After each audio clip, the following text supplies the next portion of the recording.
सो hi everyone जी, कैसे हैं आप सब। मैं राजन चौधरी। आज हम बात करेंगे एनी और some. Some is used in positive statements, any is used in negative statements and questions.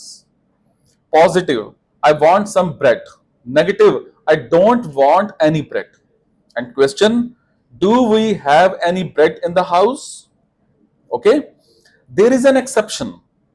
Some is used in questions if you are offering something to someone or asking for something. Offering something, would you like some bread?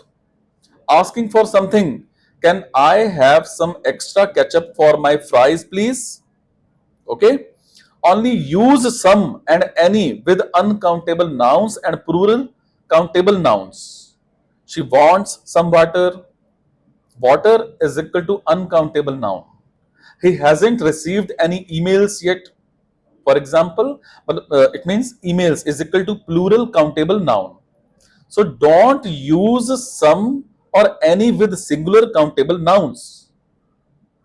Can I have some apple? This is wrong. Apple is equal to singular countable noun. Can I have an apple? This is right. Paul doesn't have any car. This is wrong. Car is equal to singular countable noun. Paul doesn't have a car. This is right. Is it? मेरे साथ जुड़े रहने के लिए channel को subscribe भी कर लीजिएगा। धन्यवाद।